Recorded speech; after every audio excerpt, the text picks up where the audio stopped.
Hello, everyone, and welcome back to the Covenant Cast. I'm Zach. And I'm Steven. And I'm Robert. And today, we're going to Gen Con.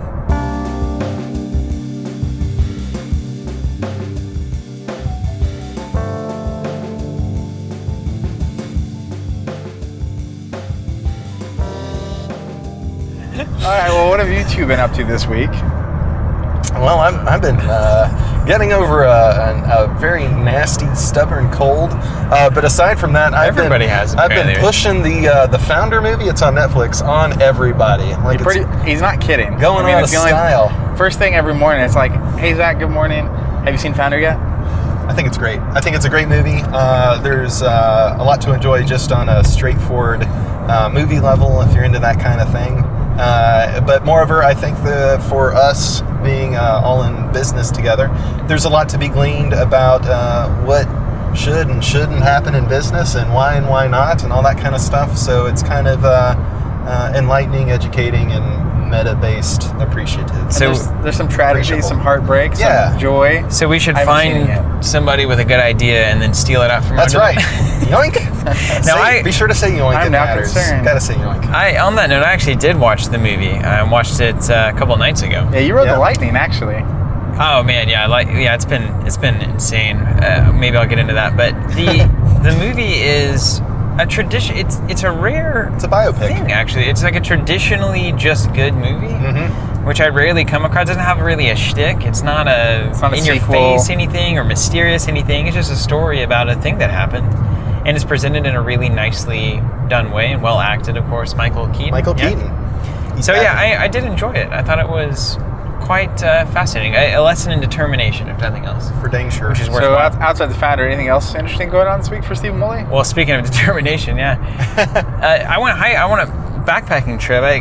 People that don't know, that was I guess a big part of my own personal culture. I was a trip leader in college, so leading students on hiking trips and backpacking and that kind of thing. Robert, you're a Boy Scout as well, so that's right. We connected over that pretty quickly. Zach and I did not, as you might expect. I didn't see the outdoors till I was a man. Ew, gross. So I went backpacking out around the Chicago Basin, San Juan Mountains in Colorado. And if anybody listening to this, if that sounds even remotely interesting, you should definitely do it.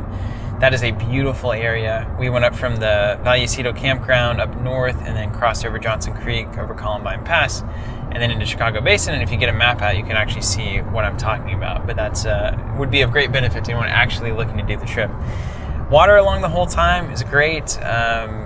Just sleeping in a tent, carrying everything on your back, all your food. So every day your pack gets lighter as you eat more, which is really exciting. Getting up at with the sun and doing the whole thing. Just a very simple lifestyle. And I can't stress how both productive and counterproductive that ultimately is. Because getting away and kind of getting your mind off of things is incredible, and getting back to kind of the basics is something that I value. But B, coming back into things, especially coming back in the next day going to Gen Con, is quite a culture shock, actually. I wasn't expecting to be so discombobulated. You go from pretty much nothing going on except for survival. You seem to be coping pretty well. Yeah, everything going on. Yeah, it was all at once. You come back, inbox full of media stuff, and here's the games we're releasing at Gen Con and this kind of thing, trying to sort through it and get stuff ready to go to the convention. We're in the car right now, but have we said that? I was going to start on that, which is we're actually literally on the way to Gen Con. This is going to be a 9-hour podcast because it's about I'm just kidding. We would never. That would be so hilarious. Just literally record the entire audio conversation on the way to Gen Con. But we're on the way to Gen Con. So did the backpacking and had a harrowing experience on Mount Wyndham's 14er there that we decided to climb. I climbed with my wife and her family, which is now my family because we're married. And it was an event. We're on the wrong side of the mountain on accident, and we're doing some very technical climbing that made me very scared. Got my adrenaline pumping and had to avoid some panic attacks. It was a pretty serious event. So not to belabor that point, that was exciting. Very cool. Yeah. Well, it's rare that you put your life at risk, and maybe it takes some edge off of the work that lay ahead at Gen Con. Yeah, I think it does. Actually, I wrote in my journal, it's really the razor's edge margin between a great story and death the closer you get to death, the greater the story, right? So I feel like this is probably the closest I pushed it. And Nice. now Here we're you going to go stand. look at some tabletop games, and I real and I hope adventure. it's going to be a little safer. Yeah. If you ever want to play a game and feel like you're about to die, play Robinson Crusoe. Oh, yeah? Oh yeah. I do You're love on a an good island wilderness trying to survival survive, game. and you Robert don't and I. ever survive. Yeah, want to play That's some the- Caligula's that's the when we trick. get back? So I really didn't do too much. I had some kind of sickness happening. I went to the doctor, got some medicine, doing all right now, but spent the weekend kind of not risking my life and just recovering for ye old Gen Con, which we're Apparently, now I about left to. and everybody got sick. Mhm. Immediately. What does that tell you? I honestly you're the haven't been antidote. sick in years. Like at least I 2 haven't, years. I haven't taken a sick day from work in a while, and it got me. There it is. So on to the main topic here, Gen Con 50, 50th Gen Con, sold out for the first time ever. When I say Gen Con 50, when I'm talking about Gen Con, what are some of the first things that's coming to your guys' mind? Ooh. That really the most quintessential thing about Gen Con for me, which is that exhibitors hall, which if you don't know is where essentially any and all gaming and gaming related companies are arrayed. They have their booths and whatever it is that they do, be it an artist with their portraits or a game maker with their latest stuffs, or those peripheral companies who are selling you everything from dice and dice bags to card sleeves to magic singles. The works. It is the full spectrum of the gaming tabletop universe, and it's wondrous, absolutely wondrous. It is an absolute gaggle of people as well. It's cacophonous and clamorous, but you really got to really just throw yourself into it and become more or less part of the mob and slowly kind of wind your way in and out of all the little channels and avenues that are created by these booths, and just see what strikes you. And that's probably what I'm most looking forward to for the whole trip. That is the thing about Gen Con, is talking to anybody going for their first time. My greatest, hopefully greatest, certainly my most common advice is essentially just say yes to everything. And I, obviously, as a life philosophy, that can get you into some trouble. There's a movie about that. So don't take that, With a grain of salt? Don't take that to an extreme that makes you very uncomfortable, but maybe just a little bit uncomfortable, where somebody is going to walk up to you and say, hey, do you want to join us for this LARP? Mm-hmm. And if you're not doing anything, just say yes. I mean, it's like, it's going to be weird at first, Very weird. but those are the kinds of Gen Con experiences that are only available really at Gen Con. That's true. A shared culture like that can just really sync together on any number of things at any given moment is fantastic. So I'm hoping that actually this time around at Gen Con, I think we continually try to do more and do less at the same time, right? We're trying to refine. Less is more? Hashtag? Yeah, we're trying to refine what we're doing. I think, and maybe this is just getting older.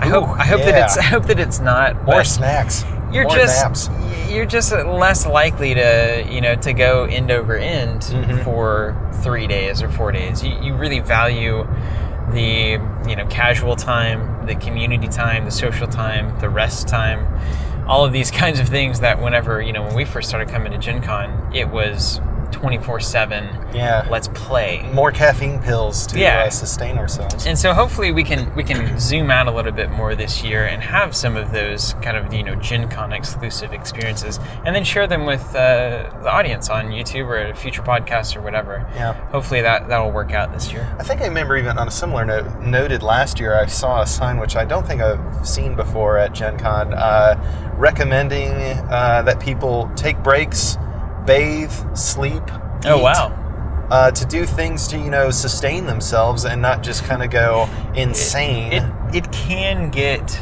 for 100 hours. insane. Well, Yeah. I mean, because even- it's like a casino. It really is. There's no night or day in that building. Yeah, So- once you go in the building, you're just in. I mean, that first year we went to Gen Con, that was 10 years ago, by the way. 10 years ago this year.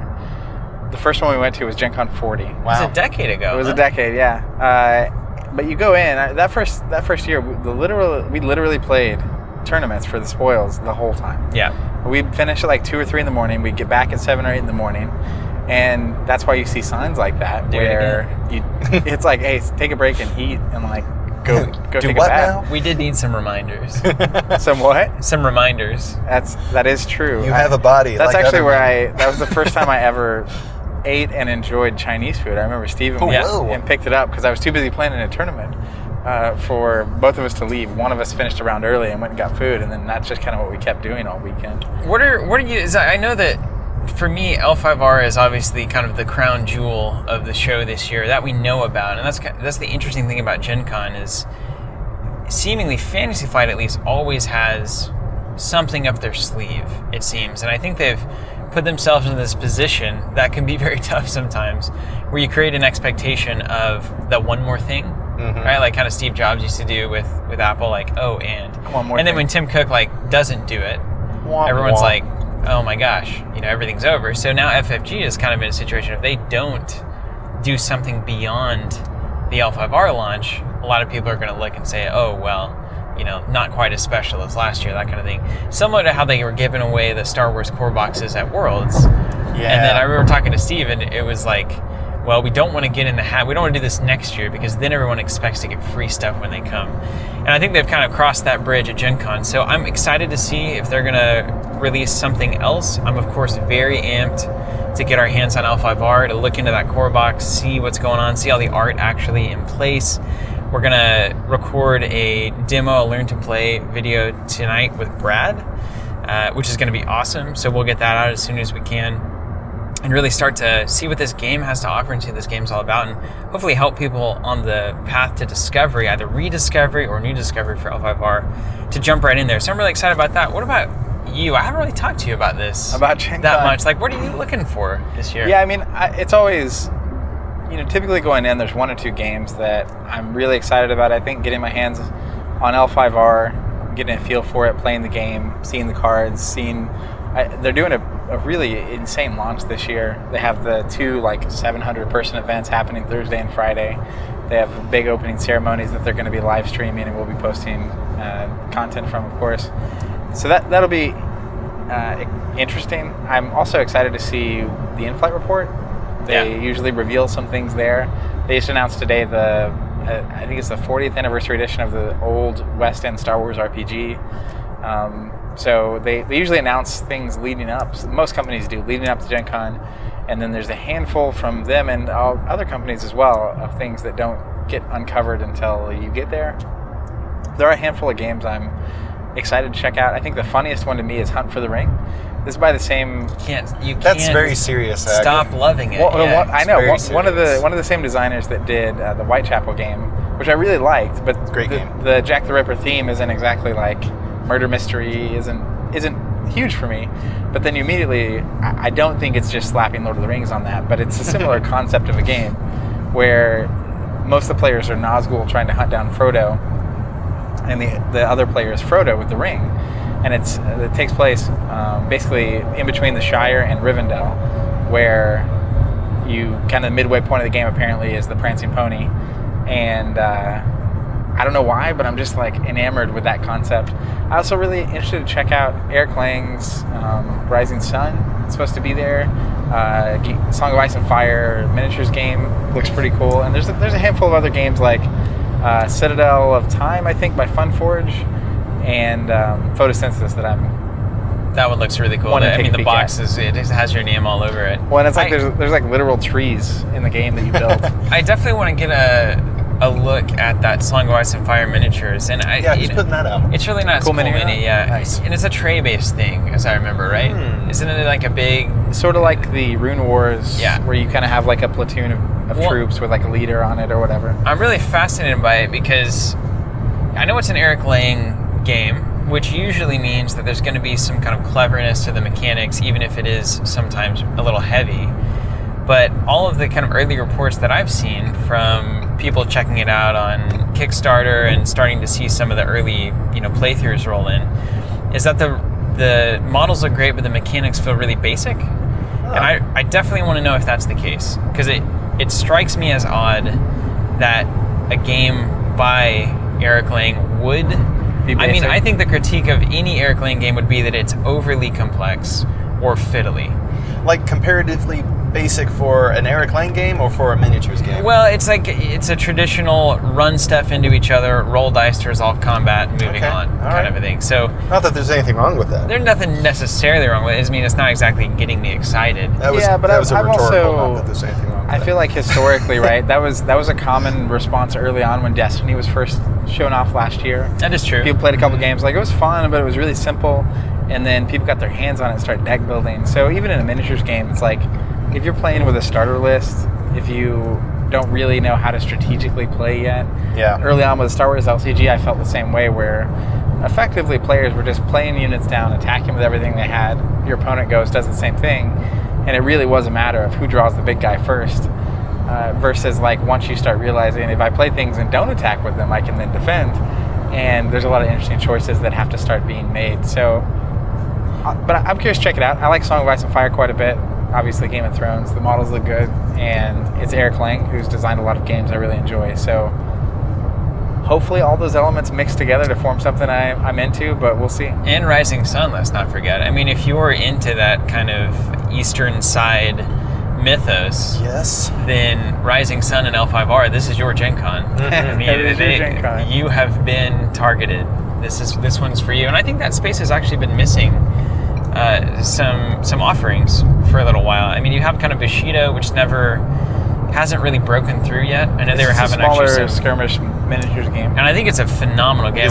We got a demo of it, and we have a couple of friends around town that really enjoy it. But it hasn't just really kind of broken through, and it you know, it's the same old. You gotta pick it up, glue it together, paint it, you know, collect 50 SKUs kind of a game. So that's just a little bit maybe behind the curve now. I can't tell you how much I hate gluing models together. Oh man, I really enjoy the some assembly required aspect of those kinds of things. So I know where to go to next time I have my one. models. I enjoy filing, assembling. Just don't let me paint. For me. I just want to dive in and play. So that's a lot of what's going on. I don't know of anything else that I came into this Gen Con, and maybe it's because of the trip, ultimately the week before being kind of an empty slot for me, just wanting to really try to experience it as, you know, going in with as many unknowns as possible. Blank slater. Just walk in and really see what the scene is like, what the industry is like right now, what people are doing. I'm obviously, it's so hard for me to have enough time to keep up with board games. It's a sprawling, there's a Splendor massive expansion coming though. Industry, yeah, the Cities of Splendor looks cool. Well, and I think it's really easy because there's a ton of people that are making content even already. Like you can look and you can find 10 games I'm most excited to see at Gen Con, or top 50 games at Gen Con. And it's really easy for some real gems to get lost in the shuffle because they didn't get early buzz, or maybe they haven't even been announced yet.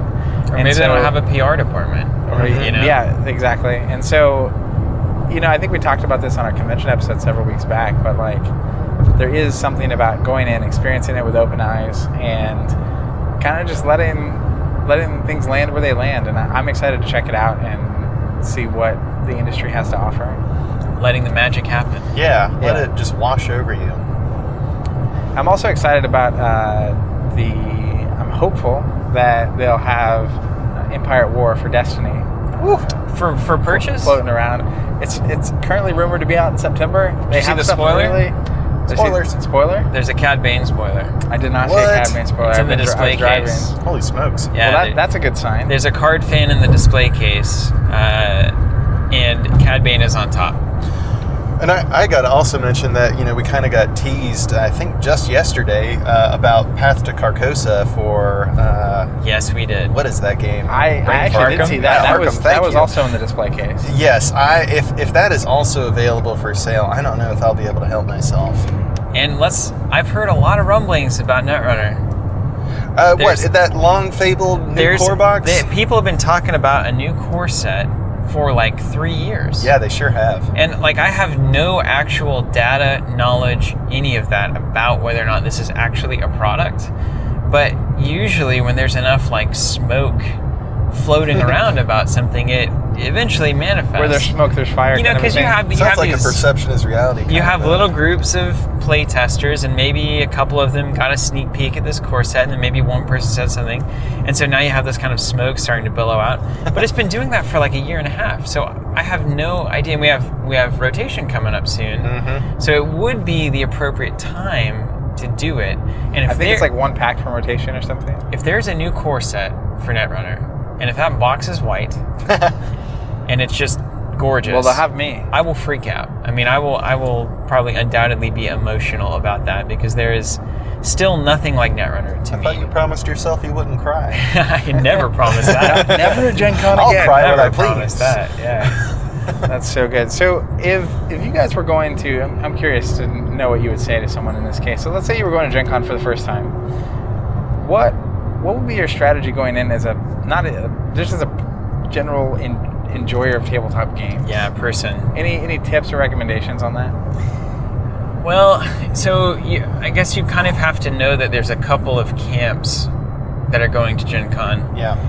One of them is the game hall crowd. That's what Zach and I were the first year that we went, first couple of years. And they are there for the tournaments, whether it's Magic or Pokemon or FFG, LCGs, whatever it is. That's where they're going to be most of the time. So you don't want to be in that camp. I'm just going to tell you that. I mean, I know that you think you do. That's strong. Yeah, that's strong. That's strong. I know that you think you do. And surprising. And I thought I did too. But I've seen the light on this. Wow. And I have a different take, but we'll get there. if the Gen Con experience is so much bigger than a big tournament that is similar to what you can get I agree. at any number of other places. This is the one place where, and it's the 50th anniversary, where that hall is going to be like nothing else. Everybody is bringing it this year. Here they're going to break the ribbon with a Baldwin this year. One of the lesser Baldwins, I'm sure, but you know. A Baldwin. A Baldwin. Just A throw it right Baldwin. there. So I would say like maybe don't do that is my first bit. Then the second is like the avid board game connoisseurs know what they're doing, who are going to be plowing through the line at the very first hour of the very first day, trying to go snap up all of we have 200 copies available board games. And if you don't know about those board games, then just don't worry about it. They're already gone. It's going to be sold out. Yeah. You've already missed it. They're gone. Those games are gone. So don't feel any pressure to like buy a thing because it's rare. Like it'll come out a couple months later. Yep. So what we're left with is what I would call enjoying Gen Con. Which is just taking your time, moving around, talking to people at the booth, talking to game developers. What are they asking them? What they're most excited about? Finding what catches your eye. Don't worry about wasting time on an activity that you are interested in. Right? I've seen so many people go to Gen Con, and it's like, man, I really want to do that thing, but it's 2 hours. So I'm going to do not that because I don't want to, sit there and commit 2 hours. But then in the next 2 hours, they never do anything as fun as the thing that they wanted to do or memorable originally. Yeah. So like, I think you just kind of, it's pretty esoteric. Just follow your heart. Go get into the experiences you want to do. Sit down for a game demo. Find good food. Like, don't just rush it with hot dogs in the concession stand. Yeah. Go out and hit the food trucks. There's always food trucks outside of Gen Con. There's a big row. There's some good eateries. Grab some beers. Yeah, like there's some around as Sun well. King's got their special beer for Gen Con. Go check that out. Just live it. Mm-hmm. That's what I would do. Holistic enjoyment. That's what I would do. What about That's you, fair. Robert? You got any? I gotta say, I'm highly similar. Re-underscoring that exhibition hall for me, though, there's just so much there, and it's a spectacle in its own right, which for me is it's a big gaming bazaar, it's both simple and absolutely delightful, but the scope and scale of it is what makes it truly grand and spectacular and worth experiencing. But it's everything under the sun, and you could spend the entirety of your Gen Con experience, all 4 days, in that exhibit hall, and you would not hit everything if you're really taking your time, because there's so much there. Some classic board games as you know them, all the big names are there, but then there's always going to be these more independent, rogue even kind of institutions and organizations that are really just by their sheer tenacity trying to mete out an existence in the industry and try to do something innovative or novel, that kind of a thing. And you can be surprised more often than not, but very, very much not surprised as well. I mean, there's sometimes it's an unfinished concept. Yeah, it's a very unfinished concept, but it is so novel and just pleasant to get out in that, see what's cooking, and buy a slice of it if it really seems appealing to you. And then that part of it ends, I believe, 5 or 6 p.m. every day. 6 p.m. Is when that exhibit hall closes. And so almost by incidental mandate, you're cut loose. And even though there's the game hall that is kind of on the same ground floor of the convention center where you'll find your miniatures games and all the various card games being played. A ton of demos too. People always set up like their pre-Kickstarter games would be set up there. You know, and all kinds of stuff as well, like, you know, the giant size version of Catan, you know, some kind of like living dungeon thing, which may or may not be there this year in that specific location that is. But then if you go upstairs to floor 2, there are yet more rooms with like role players. Like a curtain rolls back. Yeah, it rolls back, and it's just like, where are these people coming from? And that's where you see the sign. What are they doing? Yeah, what are they doing? That's where you see the signs for like, you need to sleep, eat, and bathe. You know, at least once a day each. Hopefully. Balloon game, right? Balloon game. I was literally just about to get to balloon game, and then you'll find just the most bizarre and quaint organic game happenings cropping up. You have people kicking around a balloon, just keeping it aloft within a circle. That's it. Yeah. Or a game of werewolf being played essentially amongst strangers. You'll of course have, I think it's, I want to say it's Saturday. You have your cosplay parade. Oh yeah. And so it's really, there's so many things going on. So much of it is just so very delightful and rewarding to experience. So if you have yet to find your way to Indianapolis in August, you really at some point owe yourself the favor and privilege to do so, because it's so worth it. That was a beautiful Gen Con pitch. I think we can send that one over to Gen Con. Take it over. Yeah, you guys want this? We haven't even talked about the role-playing hall. Yes. You walk across the street and there's hotels, just That's rooms true. and conference rooms full of role-playing. And the Skyway. So there's essentially in downtown Indianapolis a Skyway, so you don't even have to literally hit the streets whatsoever. That connects all these hotels with all their various conference rooms and lobbies. And there's stuff going on there. It could be a little seminar for this, or you know, a gathering for that, or a live auction for all this stuff. There's live auctions. I don't know what they're selling or what you're bidding on, but people are doing it, and there's some thousands of seats, it seems. So obviously it's a going concern. But I mean, there's just tons of stuff. That's awesome. Well, for me, there's a few practical bits of advice and then some macro level things. I think, you know, it is very busy. There's a lot of people. It is like this year it's sold out. And I say this pretty much every time we talk about like preparing for a tournament or a convention experiences, but bringing water or something to contain water to refill. Thanks, stay Mom. hydrated, wash your hands, that kind of stuff. Really, staying hydrated though is a big deal, because you talk a lot, it's loud. You could have been a camp counselor. You can easily just like lose your voice, right? But I think the main thing for me is if you're really into the tournament scene, you want to play a game, I think that's fine. I'm not as extreme as Steven in that regard.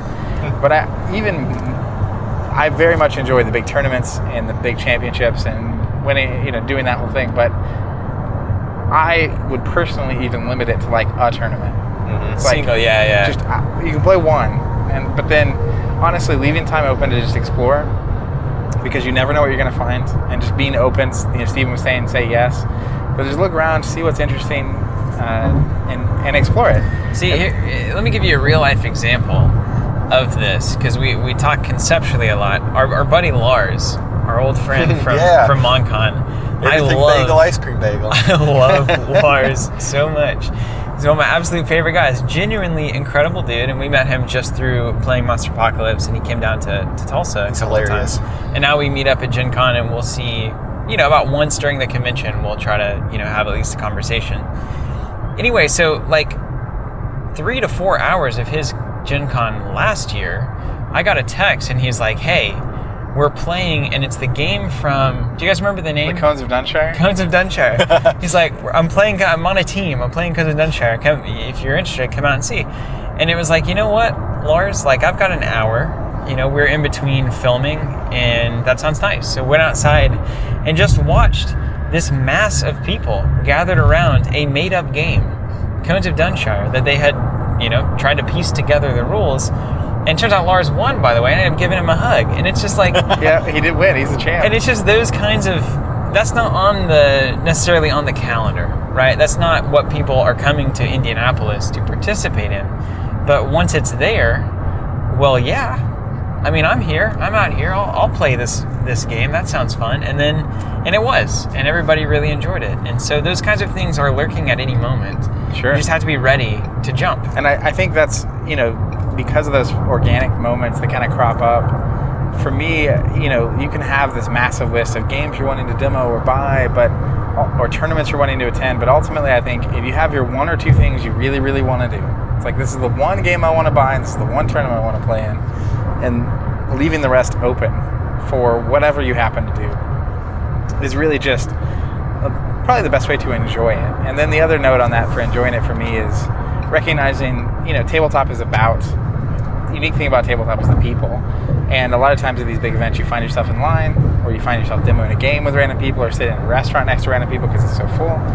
And just enjoy it. Like, I know it's how I went to Star Wars Celebration earlier this year, and it's just like everyone there is a mega Star Wars fan. So you just stand in line for 30 minutes, but it doesn't even feel like you're standing in line for 30 minutes because you're just meeting someone new and talking to them, being excited. And so don't be afraid to interact with people, and just relish in even the little things like standing in line. And you'll see them every year, probably, after that. You'll meet some might be weird, some might be great friends, and you'll see them forever. And it's just kind of a really, really cool thing at various events or conventions or whatever. Yeah, and I want to kind of run through our schedule. All right. Just to kind of give a little inside look. Were you going there? Well, before you dive into the schedule, that I'll mention, if you want to follow us along, obviously we're posting this podcast. We'll probably do a review episode afterwards to talk about how it went, what our favorite moments were, and all that kind of stuff. But we'll post most frequently on Twitter. So if you don't already follow us there, that's a good place to check in for updates. Obviously Facebook as well, and then we'll be posting videos as we can throughout the weekend and over the coming weeks as fast as we can, kind of giving you a peek into our experience. But that experience will be... Yeah, we'll start tonight. We are currently going to track Brad down in the hotel that the kind of FFG second crew is staying in. I think the first setup crew came in a couple of days ago. I saw that on Facebook. I think Matt Holland and a couple of other people were posting we're here in Indy, and they started setting up days ago. Yeah, it takes a while. I mean, it's a massive kind of undertaking. So the final crew has arrived today, and so we'll get with Brad. We're going to find some place in the hotel to film, and we're going to play some L5R. We're gonna that is really the number one thing that I as head of marketing am interested in capturing. I think that's a really important and necessary video, and we always try to get demos of the new FFG games. We got Arkham last year and Destiny last year, and so getting that L5R demo is going to be really nice because we really tried to make it a more controlled experience this time around. So we actually have Brad demoing rather than kind of a random volunteer demoing, which is very stressful, right, for people who are just part of the flight crew. That poor demoer, yeah. And it's just oh my gosh, I could, I'm having Your a first big demo impact of the day on, is a video that's going to go So that's a big deal. So getting that's really good, and then we want to get in. So it's amazing how this works, guys. The press experience, thing. Yeah. My goodness, So yes. So you sign up. Basically, you have to prove your merit. You sign up, kind of, as a press person. So you apply for a press badge. So the way this press thing works is kind of ridiculous. Right, so you apply to be a press person, which means you get to hang out and stay in the press room, and you get a press badge that gets you access to everything a normal badge gets you access to.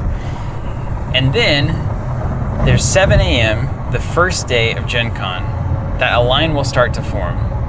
And the first 90 people in that line to get the press room and get their press badge also get a ticket to get into the exhibit hall an hour early with the VIG people.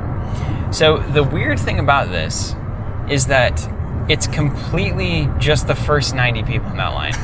It doesn't matter what you are or what you do. You got to right? camp for it. You could be a podcast, talking about Settlers of Catan. You could be a blog that writes a single article about Gen Con. You could be Dice Tower, right? It doesn't matter. You have to be the first 90 people in the door. So that usually leads to kind of a game of chicken with all of us press people trying to be at least the first 90 in line, which is very stressful. And so we normally have to get there like 4:30, 5 in the morning to get in line. Don't reveal our time. To wait for 2 hours, to then get into the press room, to then go cover Gen Con all day. So then go wait 2 hours to then get in. Yeah, to then wait in another line, and it's always just kind of insane. It's a hurry up and wait kind of affair. So so the press is crazy. So we'll be doing that tomorrow morning, and then we'll try to get in early, get our L5R core sets, and then we're gonna take some time with those. Really cherish them. Look at them, just experience check them out. We'll probably record some unboxing style stuff with that general review of kind of how the box looks and feels, and the cards therein. And then we're just gonna hit the floor and look around on Thursday. We're gonna scope it out. I'm hoping that we can maybe just put the cameras away and just go walk it, just go check it out. Really see what catches our eye, see what we're interested in, talk to people, get a sense of what's going on. And then really kind of the rest of those days and afternoons, we'll be checking out the games that we find interesting. We've got some demo time set up with FFG to look at their new stuff after in-flight report, whatever that is. We don't know what that is. Gonna check in with Meta Arcade again. They've actually finalize kind of their software where you can create these adventures, these choose your own adventure things, which I think is really cool. I don't think it's going to be super popular just in terms of Gen Con 50. But you think it's cool. But I think this could be something that 5 years from now is going to be extremely significant. And so I'm interested in being there on the ground floor and checking that kind of stuff out. We've got some time with Colby at Plaid Hat to check out the booth over there, so that's good. Got a couple other things scheduled, and then we're going to try to record the L5R finals of the first event. Maybe talk to some players about their experiences, find out kind of what's going on there and how L5R is feeling, especially as old players are playing the new game. Really curious the opinions there. And then we're leaving it open to kind of some organic stuff. We're going to St. Elmo one night. Woo, that's right. Which is my favorite. I love St. Elmo. Unbelievable. It is actually, I think it's very fitting that it's a 10-year anniversary. We're going to a nice restaurant. We're going to celebrate. And we're going to celebrate it. And that's really important. And just in terms of even corporate or friendship culture between all of us, that is actually really important. That's an important thing to do if you're in business together, to take those moments. And Robert's already got his meal figured out. I've already scoped it out. Yeah, and I am not surprising anybody with it, which I learned hard over many years of surprises, that surprises are not the most, not that kind of surprise. Sometimes, surprises just aren't as fun whenever you really just need to make good decisions. That's right. And you guys are doing the Space Cowboys thing, kind of eat and check out some games, and then after that, I think we're doing Saturday at St. Elmo's, and then we usually, just to give a little insight into the reality of Team Covenant at Gen Con, usually Saturday night, we celebrate in a hotel room together with a bottle of George Dickel Tennessee whiskey. That's right. And then we get up on Sunday and head home. So that's essentially what we'll be up to. And if you see us, please say hi. Is this going up on Friday, I guess? Yeah, it'll be up on Friday. So if you see us over the weekend, please stop. Please do, say or something. at any future event, really. We're happy to say hi. I know there's a lot of times people will be timid and not want to bother us or whatever, but it's always fantastic to hear from all of our fans and listeners and customers. It really is. Questions? So yeah, let's. We have one question, and then we're gonna get out of here because it's almost dinner time. The question refers to the clan that we're going to choose for Alpha Var. I know we answered one last week. The response was from Kirby Master, and he said, "Isn't a phoenix in your logo? If I was running the ship, I'd make all of you play the Phoenix Clan." But the question stemming from that is, if you had to predict before we actually get core sets, before we actually get to dive in and play, the clan that you think you will end up being interested in and playing, just a prediction. We can come back later when the dust is settled. Because for those of you listening that aren't aware, when we played Thrones, we all picked houses and stuck to those very houses. naturally. Yeah, it does. It just happened. We picked a faction, and then it was like literally just like glue. Like I never played anything but Targaryen. Stephen was Greyjoy. Robert was Lannister. So, anyways, predictions from you on the clan that you think you will end up having stream through your blood. Those poor Greyjoys. Man, I just love the sea. Yeah, I know, and I like the gold. And that will, What is dead may never that will die. actually inform a lot of my clan choice. My immediate impression is unicorn or lion.